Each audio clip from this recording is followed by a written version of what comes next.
Hey everybody, it's Joe Watson, and you are on the podcast that talks with unconventional badasses who are challenging conventional narratives.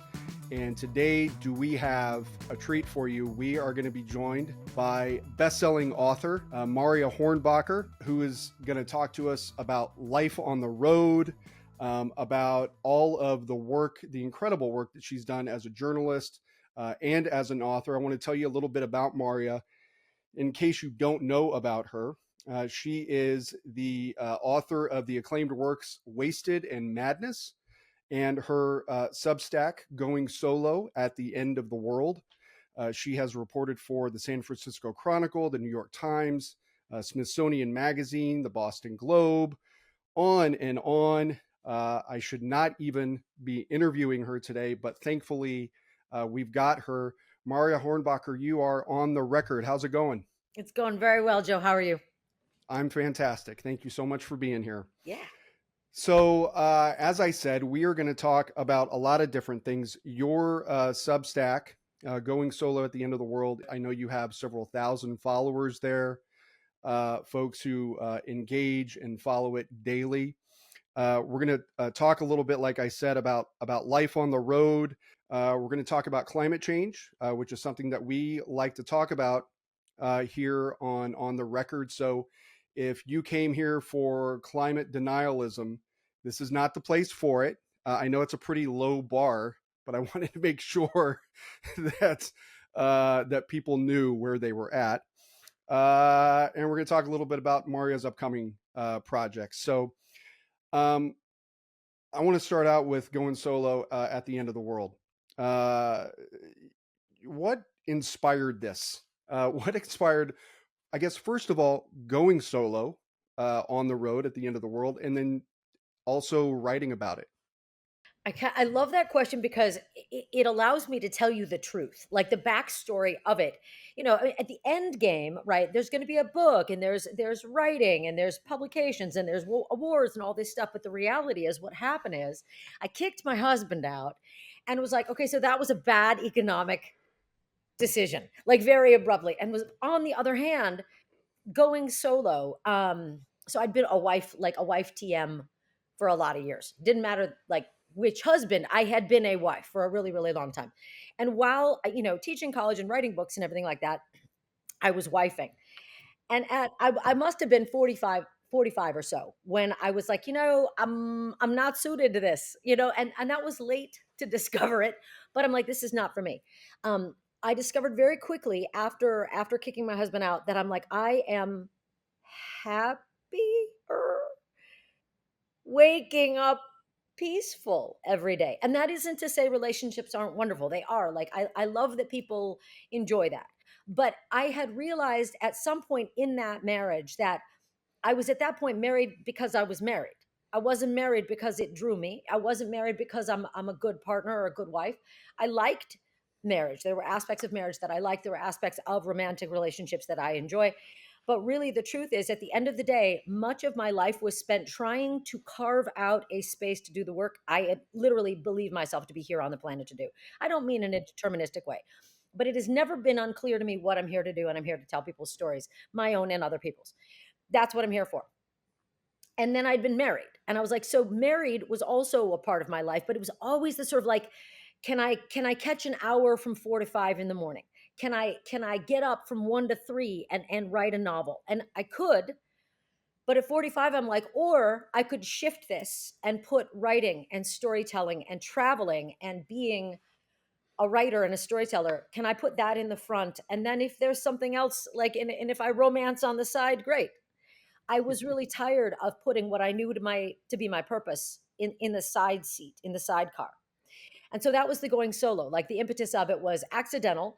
And then the going solo at the end of the world, that was 2019 when that happened. Literally, the world shut down a matter of months later. And at that time, I wound up being like, all right, I don't need to be tied to a sticks and bricks life anymore. I don't have a place in a home that I need to be occupying. I could just go travel. I could tell stories. I could talk to the people I want to talk to, because throughout the last 5 years that I've spent now on the road, the stories aren't coming to me, right? Like this, I go to the stories, right? And that is, I mean, every reporter will tell you, you know, this as a reporter, you follow the story. The story does not show up at your desk in a corporate journalism space. You go to the story. And I got tired, really, especially during the pandemic, of not feeling like anybody was out in the world asking questions. And so, whether or not it was a wise decision, I did go on the road at that time. So, the going I mean, solo, a lot of people were like wanted to do the same thing at yeah, that time. yes, and a lot of people did, and a lot of people hated it. I've never seen Nomadland. Like this whole thing of like there's a reality to road life. There's also a reality to going solo. Every married person ever is like, "Oh, you're living the dream." I'm like, "Yeah, after a fashion, I really am." You know what I mean? And so is, I mean, road life is the same way. Nomad life. I mean, I'm living somebody's dream. Mine, but I think most people don't really want their dreams in the same way that most fantasies should not be realized. Most of us would not enjoy this dream. I do, right? What makes you different to actually chase it? I don't think it's me that's different. I think it's so many circumstances that just happened to coalesce. I was broke. I was single. I was 45. I didn't want to be married anymore. I didn't want to be living in one place anymore. I had put my work on this in the sidecar for so long that I'm like, what if I really legitimately hit the fuck it button? It was like, what happens if I blow my life apart and just go? And so it isn't me. It's that so many things happened all at once. The world shut down. My paychecks from the university where I taught stopped coming because they're like, Marion payroll hasn't called in 6 months. You know what I mean? Like, whatever it was, like, I was super, there was nothing holding me in place. And in the same, I mean, it's that sort of, that Hunter S. Thompson, I think, line. Is it Hunter S. Thompson?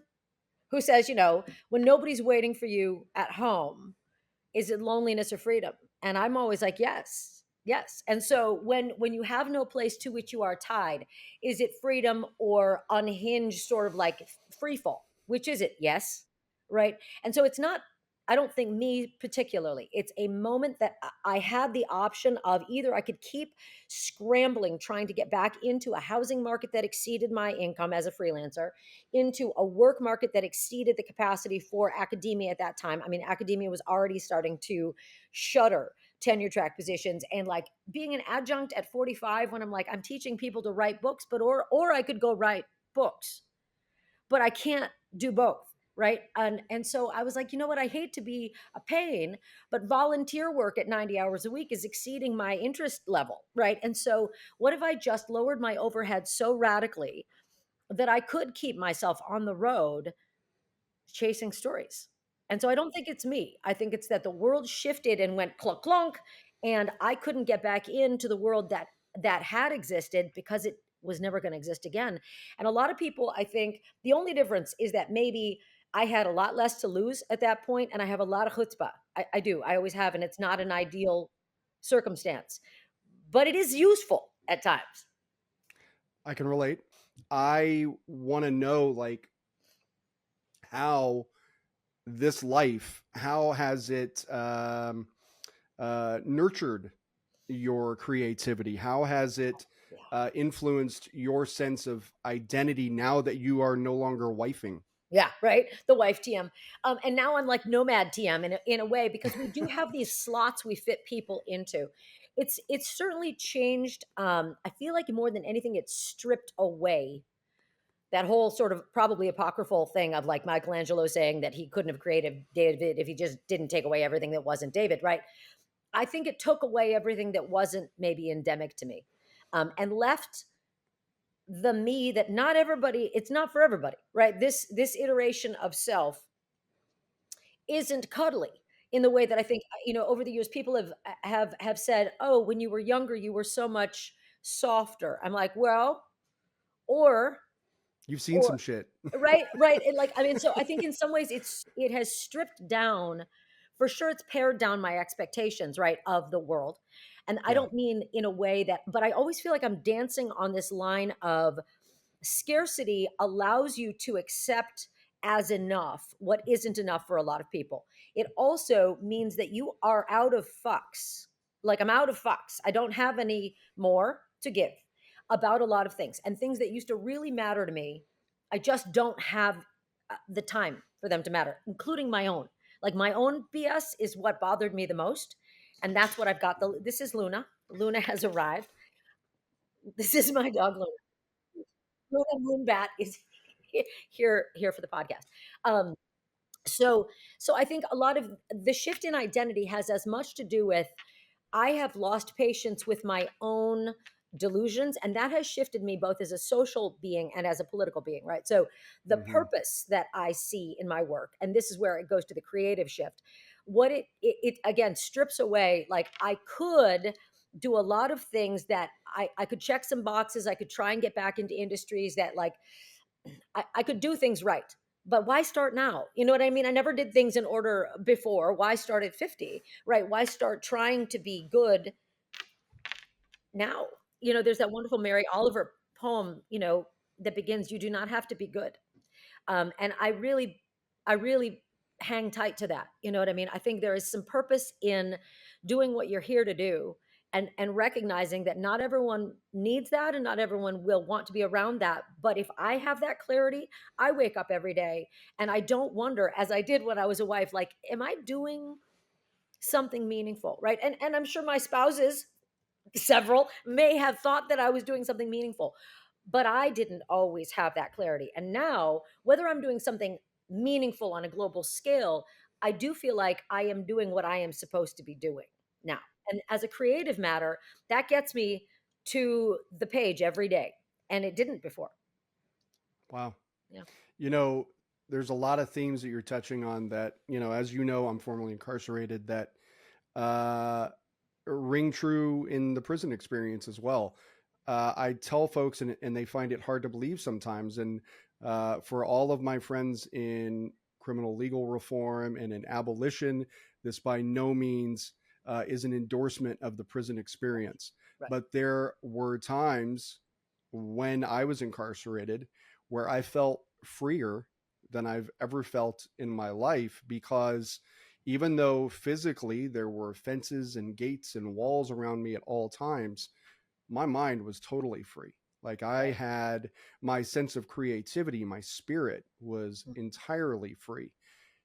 Talk about that a little bit. How sort of there's the same, I suppose, liberatory spirit of running out of fucks to give Yeah. Yeah. in prison once you get to prison, as there are in you know this life that you have decided to trek out on over the last 5 years.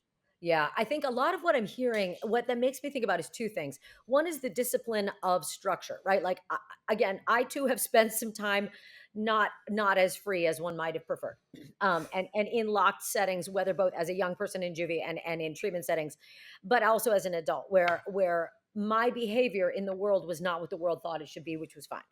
I might have disagreed, but in that sort of structure, you are within these four walls, right? You can't leave. The no exit version of acceptance is pretty radical, right? And that Mm-hmm. no exit feeling of, well, if this is it, if this is where I am, I better make it possible for myself to be here, right? And in the same way, I feel like we push limits to a point, and whether that is in a legal sense or in an individual sense or in a personal sense, a creative sense, a spiritual sense, when you've pushed that limit to the absolute edge, you've exhausted options, right? And at a certain point, I had exhausted professional and economic options as they were given to me. You know, when you're going back to sort of like the non-traditional narratives, the lives that do not present themselves on your options list, right? Like you could be a wife, you could be a doctor, you could be, you know, whatever. But what I got was, here are your options, and I did it as well as I could, and then I had exhausted those options in a way, and was like, well, I'm still alive, right? And so if I have exhausted the options economically and professionally for myself at this point, I'm going to have to go off track. I'm going to have to go Yeah. off the tracks that I can see and have to literally forge a path, right? Yeah. And I think the freedom in that is there is nothing left to lose, right? Like, and I somebody told me this is the most tattooed quote of mine. It's appalling that there is such a thing. But it is, there is in fact an incredible freedom in having nothing left to lose. And it's in my first book. And I was reading that. So this person messaged me, "This is your most tattooed quote." And I'm like, what the fuck did I know? I wrote that book when I was 22. 22. How did I know? But yes, I had lost everything to a point at 22, and I've done it a couple times now, right? So I'm perfectly capable of exhausting an option, right? And also trying tracks that aren't going to work for me. I think what may be different when we have this sort of experience of the loss of agency, the loss of physical freedoms, is that we are aware that even in that confinement, even when freedom has been taken, we are fully intellectually still free, which I don't see everybody having, because I feel like a lot of people wind up at stages in their lives where they are like, well, I can't do that. And I'm like, but why? And many people don't have an option, right? Like if I had said to you, why can't you? Well, I'm locked up right now. Why can't I? Well, I'm locked up right now. Like, but at this point, why can't I? Because I haven't gotten imaginative enough yet, right? Like, obviously, if it's an I can't, it is generally because I am afraid of something or haven't been imaginative enough to find that new path. Or I think people wait a lot for approval, right? They wait a lot for somebody to affirm, well, this is a good path. If I had waited for people to affirm any of this was a good path, I never would have written a single book. Let me just tell you how excited everybody was when I'm like, I'm 21, I think I'll write a book now. And they're like, sure you will.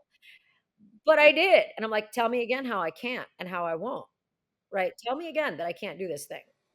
So, That experience, all of these experiences really resonate with me, as both a writer and as somebody who's had this nothing left to lose spirit. Um, One thing that the prison experience taught me and a lot of the people that I was incarcerated with was it told us a lot about our own resilience, which I hate to use this word sometimes, but empowering. And you've struggled many times in your life. You have overcome, you have shown your resilience. How often are have you reminded yourself of your own resilience? Is that something that's only come, I assume, I hope a few times? Is that something that's only come recently, or how long have you been aware of your own resilience? I don't know how long I've been conscious of it. I think what I have been is surprised to hear anybody suggest that I wasn't. I think that's the thing is I have such, and there's, I think in some frameworks that could be seen as cocky, could be seen as arrogance.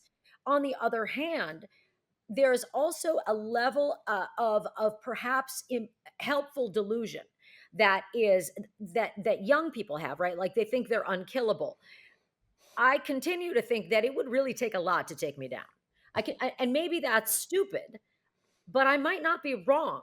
Right. So one of the biggest compliments I've ever got, my friend India, who's a very dear human being, India Nicole Burton, she's a playwright, fabulous professor at Chicago State, amazing woman. And one of the biggest compliments I've ever received, and she meant it as such, but I don't know that everyone would hear it as such. She goes, man, you just don't die. It's, when the world ends, it's going to be you and the roaches. And I'm like, it might. Not because but I was so honored because you want somebody who's been through it. India has been through it. And so, like, if someone who has grown up in such struggle and they look at you and they're like, man, you're showing me how to be strong. I don't know where people get it. What I think should happen more often is that people shouldn't doubt their resilience as often as they do. And I think that's the thing is, do we have to be put to the test to prove it? Maybe. But I think more than anything, it surprised me to learn that people thought they were fragile. Like, why would people think they were fragile? We're unbelievably resilient as human beings. And the thing that gets us all in the end is our self-doubt, right? And I think, we talked the other night about audacity. That's got its negative side, right? It's got, when a dude has decided that, I've never heard of him, but I am obviously interested in going out. I'm like, the audacity here really exceeds the proportion that it probably should be in. But I got to also appreciate the sort of sense of like, but why not ask? You know Yeah, what I mean? Why not try the thing? And so I yeah. don't know at what point I became aware of it as resilience, and I'm not even sure I think of it as such. And I don't think it's singular. I don't think it's unique. I think most people are far more resilient than they ever test. And speaking of the end of the world, I want to transition more into talking about some of your pieces on going solo at the end of the world. And I want to start with a piece, You're Not From Around Here, which you published in July of last year, of 2024. So that piece, it focuses on societal structures enforcing power and control in everyday interactions. I want to, for those who have not read it, share the inspiration behind that piece, if you wouldn't mind. I love the idea that that being an inspiration. The piece itself is about an encounter, and it's not an unusual encounter, which is why I write about them, is because they are not uncommon. They are representative. It's an encounter that I had at a gas station where a young woman, like teen, accidentally like let her car roll into my bumper. And I hopped out to be like momish and be like, "Oh, hun, it's fine, no big." I mean, like, I did the old lady thing to let a young woman know it was not a big deal and everything was fine. And she was very fearful and she was very worried, and understandably so. We were in Georgia. She was black, and she dinged a white woman's car. And I wanted more than anything for her to be like, I just want to say, like, do you want a cup of coffee? It's fine. You don't need to call your dad. It was her dad's car, and it should have been no biggie deal. Like, and if nothing else, I wanted her to just know that it was not a problem, like no biggie. Instead, what happened was all the men at the gas station thought they would help. And very quickly, it transitioned from old lady being like, "Hey, driving is hard," to we are clearly under threat from five men in the very near vicinity. And they wanted to know if everything was okay. And I kept saying, everything's okay, everything's fine, and increasingly they were angry, and they were focused on me because I was clearly protecting, like I was body blocking her. And finally I told her, "You're good, like hop basically hop in your car and I'll deal with this." Off she went, and I nearly wound up in a fight with one of these guys. Now, you can't see this with me sitting. I'm 5 feet tall, right? And I crack 100 pounds maybe every 6 months. Um, and so being a small woman in the world is its own sort of factor in traveling solo, right? It's a factor. I do not feel afraid, but I do not feel afraid in part because I physically trained to be able to defend myself, right? Or somebody else if they need to be defended. The fact of there being no need for it is what I was trying to write about in that piece, is that I was a stranger, I was an outsider. I and what happens in a moment like that, these power structures get enforced by physical and verbal cues, and it's code, right? Like there's violence coded in how close is a man literally twice my size standing to me, and why? Because I told him to back up. That's why. And so suddenly we're in this moment where we can't use the language of "you need to back up because you're intimidating me for no reason," because that's a threat, right? Like that's risky for me. Saying to him, "Back up, you're intimidating a young black woman, I'm going to tell you to back up," because we can't talk about that, right? There's this sort of like, people get so fussy about, "Oh, we can't say this or that," and I'm like, you can do a lot of things, but why is it that we are talking about what people can and can't say, and we're still not talking about why are these men intimidating two women? Why? Like, to what end? And really, in that piece, what I'm talking about is the fact that whatever else does get kind of brought up in the social discourse, we do not talk about the enforcement of female fear. We do not talk about the enforcement of racial dynamics based on where you are in the country. We're not talking about that because it's nuanced, right? Because why would people talk about nuance at the discursive level politically? So that piece and the pieces that I write about aren't about, "Oh, poor me, poor us, we're victims." They're about, these are day-to-day realities in her life, in my life. Her fear when she's dinged a white woman's car is coming from generations of reasonable fear, right? I just wanted in that moment to let her know, in this case, you're good. Like, I can't fix that. I can't undo that, but I can let you know you're okay right now. Right? Like, I can let one girl know you're fine, you're safe. And then why did five guys come in, right? And start being like, "Nope, nope, nope." There was no reason. And that's the kind of thing that happens all the time. I mean, that's a long way of saying there's no language for that, right? There's no language to talk about it because someone will come in and be like, well, why are you traveling on your own then? Somebody will always come in and be like, if you're so fearful, don't travel. There are Or these, they'll stand there and they'll be like, you can go. You have the right to you have the right to get in your car, which that part in the piece, sure, I can leave unless unless unless, unless yeah, you're free to go. People are, if you don't like it, you can leave, right? yeah. Yes, unless I'm, and as the culture shifts here, unless what if one, I mean, it doesn't pertain to me, but like, yeah, I can cross state lines, what, till I can't because I'm pregnant. I can flee unless I don't have a credit card because the guy I'm fleeing is on the account and is using it as a tracking device. All of the ways in which women's movement, and it is vastly worse for women of color, all of the ways in which our movement is controlled are on our minds all the time. And so the sort of conversation around, man or bear, it was a dumb conversation, in part because women are like, what do you think? Of course I'd take the bear. And that was the sort of absurdity of it, was how shocked people were. Like, I can kill a bear or a man, but I don't go to prison if I kill a bear for defending myself. But I do if I defend myself against a man. And I don't look that good in orange. You know what I mean? Like, the number of times I have said, well, is it worth going to prison for this in my life? It's not an unusual thought, right? Yeah. It's not something I calculate never. It's something I calculate regularly. I loved the way you kind of opened up that piece talking about the way that somebody will say or ask, "You're not from around here." Yeah. And I imagined that the first person that you encountered, I hope that they said it in a sweet way, like, "Oh, you're Yes. not from around here, are you?" Yes. Yes. Um, but I wonder in your travels, especially right now with folks empowered to be shitheads, Yeah. um, if you're hearing the other, you're not from around here, More and more often. a little more. More and more often. I actually said something about that. So the piece begins with like this lovely woman in a auto parts store saying to me, "Hey, you're not from around here," but it was her way of saying you're standing out. Like, it was a kind warning. Like, you are obviously a stranger, and that's a threat. That's a risk for you.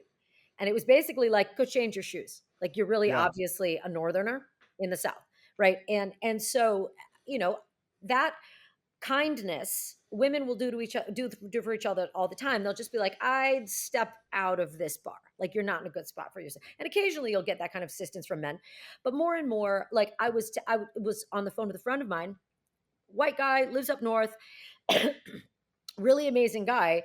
And I said to him in this call, I said, even a month into a new administration, I'm noticing more and more a feeling of hostility, a feeling of threat, even when it's not at me. I can feel it in a gas station. I can feel it in a grocery store, and it's these currents of tension, right? That you can be aware of, or that you're trained to be aware of, or you're habitually aware of. And he said, this is that country, and you are. He said, in generally speaking, you are needlessly putting yourself at risk. This is a shitty country, right? Like, it's a shitty, racist, sexist, misogynistic country. You're needlessly putting yourself at risk. And so we had a really fascinating conversation. And I'm like, so needlessly is an interesting word here, because what are my options, right? My options are, I get a man to protect me from what men, that's one of my options. One of my options is I get more money by marrying probably a man, so I have more money and am therefore protected and don't have to be on the road. I mean, the reason I'm on the road is also because that is what I can afford to do, is travel, and live in a camper. So I could get a man to keep me safe from men, or I could get a man to keep me financially safer from men, or travel and the risks of men on the road. Or I could sit quietly in my corner, not bothering anyone, right? And he doesn't mean that, right? Like, this is an amazing guy. He's a feminist. He's an incredible dude. And he's like, but here's the deal. You keep going, water is wet. The stove keeps being hot. And I'm like, right. And the alternative is to just stay away from everything, right? And so at this juncture, I am again at the sort of like fuck it button of, fine. Not every woman is willing to go gallivanting out like a dingbat. I am, though. right? I am willing to go out gallivanting like a dingbat and put myself at risk because the stuff I find out and can write about, I continue to believe it has value. And I believe writing about it from the perspective, like if you go write these stories, Joe, you have a different story, also valuable, but you are not writing about what it is to be prey in America. Yeah, It's a different story. totally. When I was locked up is when I felt, I guess, most threatened in my life as a 6'2" white guy.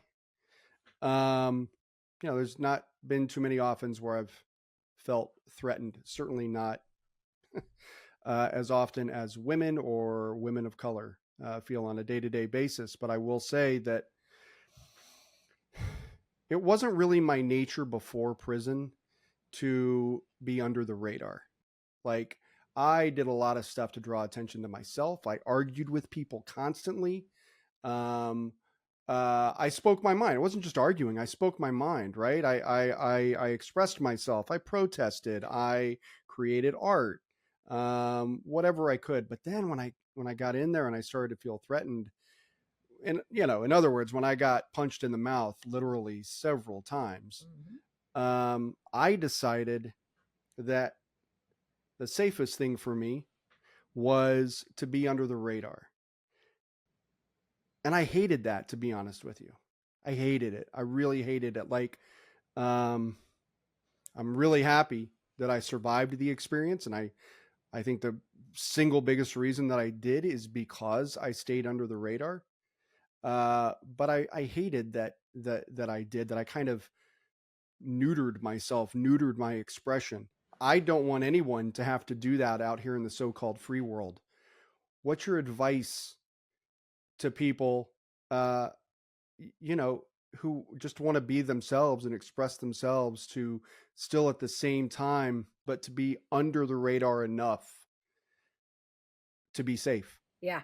I love that question. God, whoa, it's a tough one, right? And I mean, I wouldn't do it my way, right? I don't think my way is under the radar, right? I think, if you want to do it, if you want to go and be big and mouthy and have your opinion, get trained in self defense, right? So Yep. I've needed those skills. And I needed them before I had them, right? So I would recommend that to anyone who feels physically fearful. And I don't anymore feel physically fearful. But what that is in great part because I'm not at risk very much anymore because I know how to take care of myself. But in terms of if you want to stay under the radar, here's the thing is, and this is something I've been reading about a lot more right now as people are talking about the protests are important, the protests are important. Other people are saying, okay, the protests are now risky. You are now creating blocks of people who are putting themselves at risk of a government setup that is designed to control groups of people. So is that the way we're going to express ourselves, right? Is that the wisest, safest? I mean, safe may not be our end goal, right? But mitigating risk, like risk management, I can't be safe in the world, but I can mitigate my risk. And for me, that meant becoming safe in myself. Would I take someone who can't take care of themselves physically with me into some of these places? No, I'd be putting them at risk. Would I go talk about some of this stuff in some of the places I do this coverage? Not necessarily, right? Like, but flying under the radar takes different shapes, right? And so what I'd say is that, like, know your surroundings more than anything, and be aware of what risk you are willing to take, because you can find yourself taking risks you didn't mean to. You know what I mean? And so, like, just the virtue of I spoke my piece, I had my voice heard, that may not have virtue in itself. Can you, though, can you create social or whatever change you're trying to create without significantly putting yourself or others at risk? No, but you can mitigate that risk. And so I think that's what it is know what you're trying to achieve. Is it that effective to go march with a sign? To what end? Right now? Or are you putting yourself and others at risk? I'm not sure protesting is the most effective right now. I think writing and podcasts and speaking in ways that are like, the Minuteman approach, right? Like, if you can go do your activism in a way that that does not put you or others at risk and does not risk silencing groups of people. I mean, that's pretty important to me too. And so I think it's a risk management thing. That's the advice. Is that Totally. yeah. Totally. I mean, I don't necessarily see this podcast or your writing Yeah. as necessarily safe either. No. No, definitely not. Not these days. Mm-mm. And personally, I know it makes you feel good to be able to use your voice, Yeah. and to use your voice the way that you do in your writing, and it feels damn good to me after all those years of playing it safe, I For real. suppose. For real. Um, you did something that wasn't so necessarily safe recently. In January, you went to LA, and you were in the middle of the wildfires. I want to talk a little bit about another piece on your Substack, Going Solo at the End of the World, a piece that came out, like I said, in January. I believe it was the 5th, January 5th. I believe that was published. Some say the world will end in fire. Yeah. Man, that piece, amazing. Tell me about how the wildfires and being in that experience, how that affected you personally, and how you have sort of processed that over the last month and a half, almost 2 months. Slowly in bits, right? And so I'm from California. And so I think part of my consciousness is that as a person born and raised in California, fire is always in the background, right? Mm-hmm. The awareness of California as you could always fall into the ocean. You could always fall into the sea. It could always, spontaneously combust. The earth could yawn open. California is nothing if not fraught. Environmentally, climate wise, geographically, right? It's a risky place, and it's so wildly overpopulated, overfarmed. The climate crisis in California is as if somebody said, well, let's do an experiment. What if we fuck everything ecologically in one state? What if we do that in California? So I'm always a little bit sort of knowing that I am, as someone born and raised in California, I am also in a fairly fraught relationship with California myself, because it's my home state and it is nothing but banana cakes all the time. So when I was in LA, I was actually getting my brakes fixed, or trying to get my brakes fixed. And what actually happened was they were price gouging because they could see the fires coming. And they're like, well, people are going to be in a rush. We can start price gouging. And, landlords were doing it, repair people were doing it, everything like that. So it was this split consciousness of, I both need my brakes fixed and these guys are playing me, right? So I've got, at a personal level, I'm mad because these guys are playing me because they don't think that I know how my truck works, which is false. And so I've got my little mad lady feeling going on. And I'm watching the wildfires come down from the Palisades. The Palisades weren't the first, but they were the first where people were really paying attention to, like, oh my God, this is getting, then the Alta Vista fire. That thing was published, I think, on the 8th or the 9th, because the actual fires ran out of control on the 6th, 7th, 8th. And so Alta Vista or Altadena? Altadena, thank you. Sorry. Alta Vista is up where I'm from. So like the fires where I was, where my truck was one of the last neighborhoods to start to be evacuated. South of, like, it was in northwest LA, just south of the Palisades, right? And so it was one of the last to be evacuated, and people were not in a hurry. People were very low key, and it was like a small scale version of what's happening in the United States as a whole, where some people are like, it's not going to be that big a deal. Like, don't worry about it. Like, it's going to be fine. And I'm like, so actually, can you see the sky? It's black. The sky is black. Mm-hmm. It's daytime. And they're like, well, these things happen. And so it's the sort of the normalcy bias was everywhere. I tried to rent a car. They're like, we can't do that without a credit card. I'd left my credit cards in, where I was camping, because I thought I was just going to come in, like, get my brakes fixed and go home. It was surreal because of that, because so many people were like, fires come, fires go. And now, of course, what has happened in the area is devastation, and FEMA is being shut down, and the administration is not going to send disaster relief. I mean, and now it is becoming politicized, and people are grieving cheek by jowl with people who are like, it's fine, California just burns sometimes. So that's what is most surreal about it. And that's what I feel like I don't know how to write about is not only will the world end in fire, some say will end in fire, some say will end in ice. Some people will be aware that the world is ending, and some people will be like, this is just another blip. And that's Mm. what feels very surreal right now is the mass denial of how close the fires were and are, how close authoritarianism is, how close and how very serious the the oppression of voices is going to become, and already is. And that's the thing, is that some people are. I mean, a white woman said to me recently, "Well, but do you really think we'll be affected?" And I was like, "I never need to talk to you again. I never need to talk to you again. Like, that's enough." Like, Yeah. honestly, like, do I think you will be? Honestly, I hope you are. Like, I hope you are affected.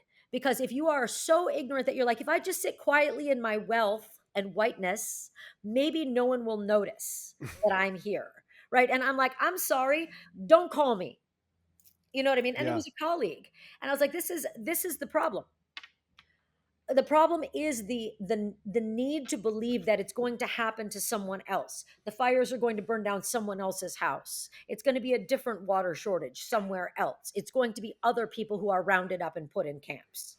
That's what's troubling about that fire. Sorry to go far afield of that, but that's what it made me think about, was the fact that as I am trying to get my truck fixed and I'm watching the fires come at me, and they're saying everybody out, everybody out, everybody out, and I'm trying to get a hold of friends in Palisades and south of there, and nobody knows where anybody is. We expect that to look like people screaming. We expect it to look like a movie. But really what it is people sitting at McDonald's being like, I don't think it's going to get here, Yeah. eating their Big Mac. You started your journalism career as someone covering environment, covering climate. Um, and, uh, I would argue, and I'm sure you would probably agree, that a lot of the reason for that sort of, it's not really going to happen, not a big deal, this is the way things are, uh, the state of journalism today, uh, I would say is partly to blame. Is a Sure. big reason to blame. It's media narratives, it's media coverage, and I would like you to talk a little bit about uh, how you feel, like how disappointed are you in seeing where media has gone in terms of covering fact and science, and the both sidesism Ugh. on this issue. I mean, the thing about the word media is it's sort of like saying air. There's a lot of types of air. There's a lot of types of Yeah, yeah, yeah, yeah, yeah, for air. sure. Air can Thanks. act a lot of ways. And so the thing with media, like when I was writing about, body dysmorphia and eating disorders, people were like, "Do you think it's the media's fault?" I'm like, I'm the media, right? Like, I'm the media. I'm it. This is a book. We're on a TV show. We are the media, right? So how do I feel about it? I feel grief that so much of the principle that brought me, and maybe you too, into journalism back in the day, as we say as Gen Xers, the principle that brought us in was the conviction, the faith that the fourth estate was a valuable element of American righteousness, right? Like the fact that we had the freedom to get the facts right and get them out there. There was a system in place to make that possible. There was a theoretical and philosophical underpinning for freedom of speech, freedom of the press. A free and fair press was a big, and it was understood that our function as journalists was to keep a check on power. That was always the function of the fourth estate. Corporate, My absolutely, right? my just to Yeah. confirm, my whole reason for becoming a journalist was to Yes. have a positive impact Yes. on my community, Yes. right? To make my community safer, Yes. healthier, better Yes. for everyone, right? Exactly. Exactly. And to serve as that sort of like providing information, providing accurate information, providing comprehensive, detailed, nuanced reporting so that people could make good choices for themselves, their families, their communities, their work lives, their personal lives, their everything, right? The function of news media specifically was to provide information so that individual citizens had access to make choices well, right? That is a better life. That is what people come to a free country for, is we have better choices here. We do not have, these things are not handed, but we have a full array of choices that we can, that's what has changed. And that's what I feel sad about, is that that philosophical underpinning of what our purpose was as media or as members of media. What has shifted is corporate ownership, right, of major media outlets is having has fundamentally and permanently altered the ability of writers, reporters, broadcast journalists, fact checkers, editors, even to get that information out, because everything gets, forgive me, cock blocked. Everything that people are reporting stops at legal. Legal and standards comes in, is like, we don't want to say that this week. And you're like, but that's the facts.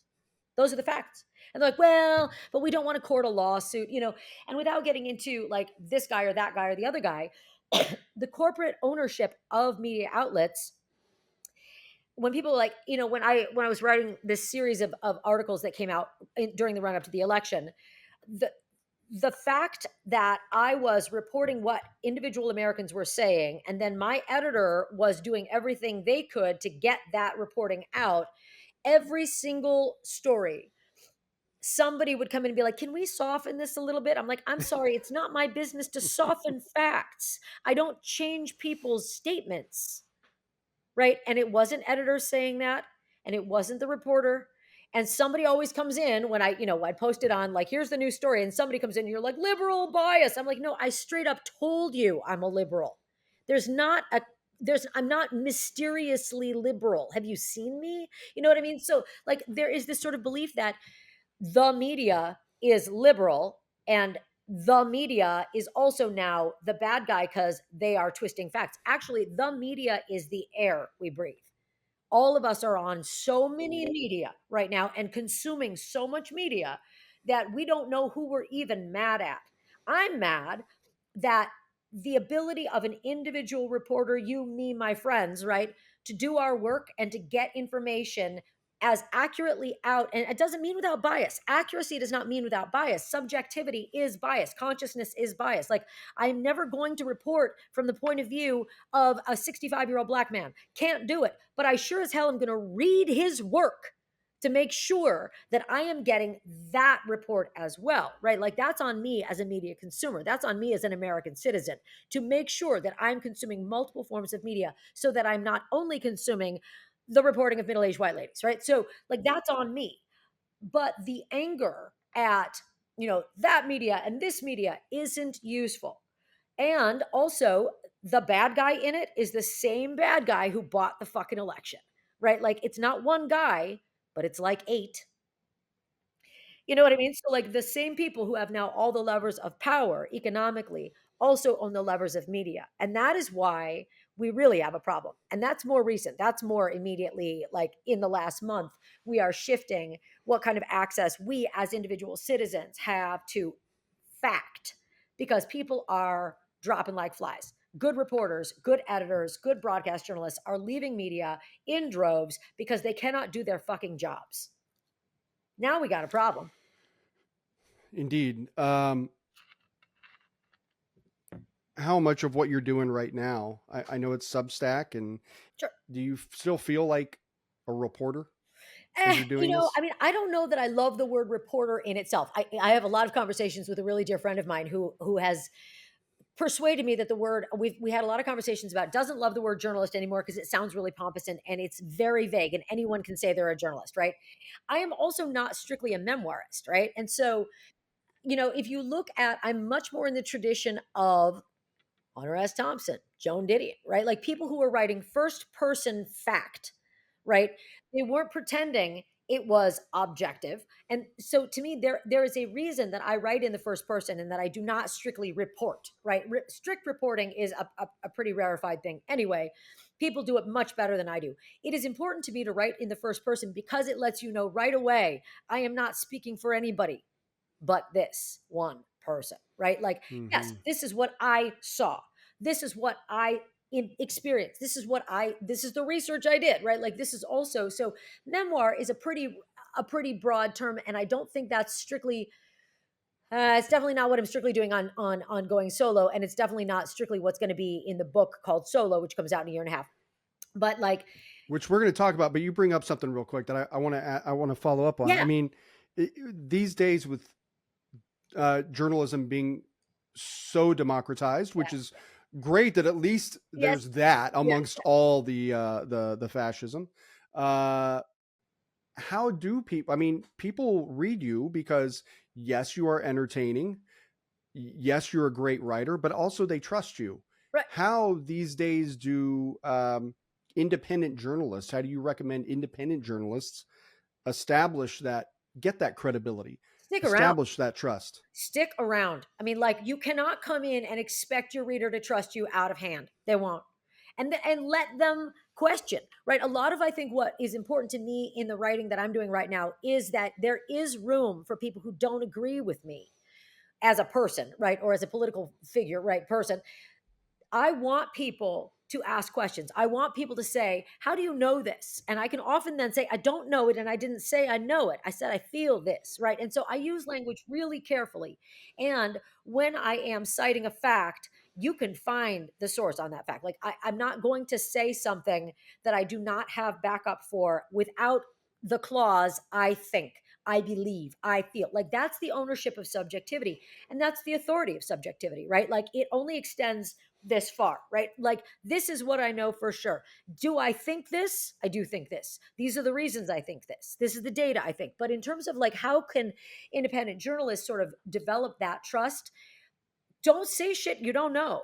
Like, if you are thinking that, say, I believe this to be true. There are all kinds of linguistic flags to say, I don't know this. It's my hunch. That, just like, your reader has to be able to trust that you will own your mistake. Like, if somebody comes in and is like, I don't agree with this, I can absolutely make room for that conversation. And I want to make room for that conversation. Like, that's an important conversation for me to have. And to get people to trust me isn't the goal. The goal is to keep doing the thing that I know to be accurate insofar as it goes, right? And to keep doing it. And over time, there are going to be readers who are like, I don't like her, but I think she's right. It's And there are accountability. gonna be, you know what I mean? Plenty. Plenty. You're yeah, it's accountability. And uh, I know so many reporters, so many journalists, whatever you want to call them these Yeah. days, who are so afraid of accountability. And I guess maybe it's because they already feel like their job is under threat on a day-to-day basis, and they're scared that that accountability is going to cost them their job, cost them their future. Right, right, right.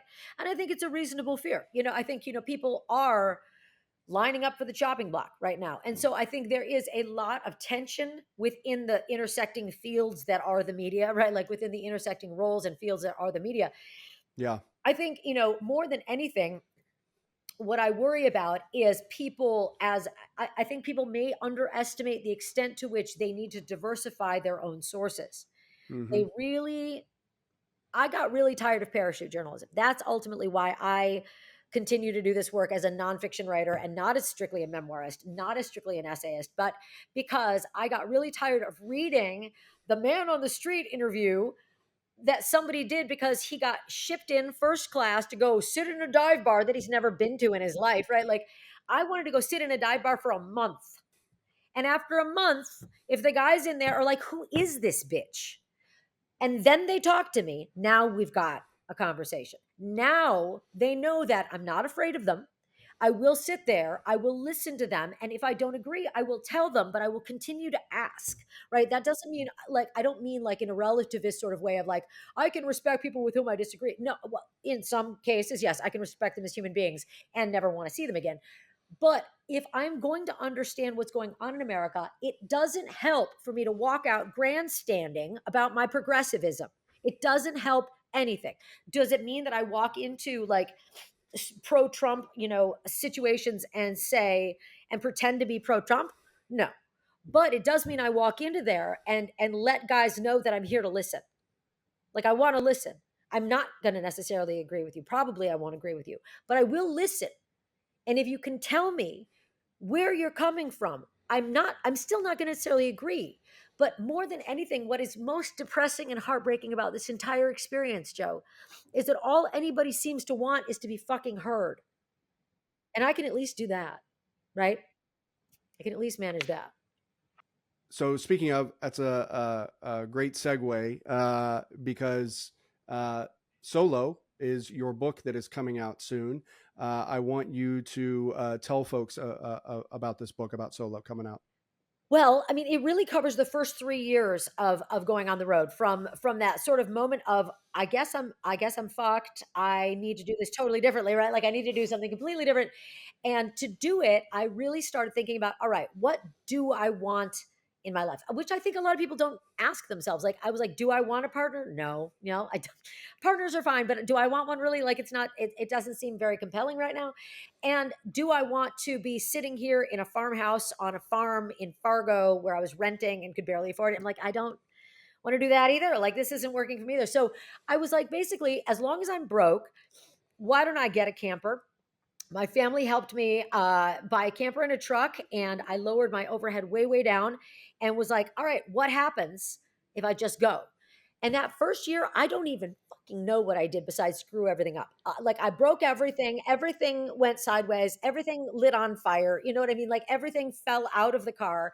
I fell out of everything went sideways. And then after a year, and the other thing that was going on that first year that I will talk about in the book, but I don't talk about yet on going solo, is that I was on the run. I was running from someone. I was running from a previous partner, and I couldn't get the support from the justice system that he could, which was both frustrating and also illustrative.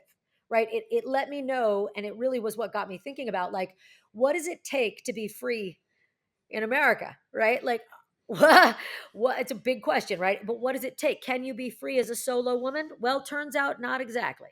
And so a lot of questions started stirring. And the book is about the intersection of gender and race and economics and territory and freedom, right? Like if I can't own land, how am I safe? If I can't safely stay in my own apartment, if the cops won't come when I call, right? If they will, and then my neighbor's in danger. What is safety? What is ownership? What is liberty in America? And it all does come down to who owns the land you're standing on, which, as America goes, is a pretty interesting question. Who does own the land we're standing on, right? So it became an overarching question. And the first 3 years on the road, there's both the personal narrative that threads through, like the memoir narrative of I'm running from a dude. Second year, I'm like, fuck that. Like, what if I just learned to box? You know what I mean? So like, what if, the second year is really gaining strength. It's really sort of figuring out um what do I need to survive?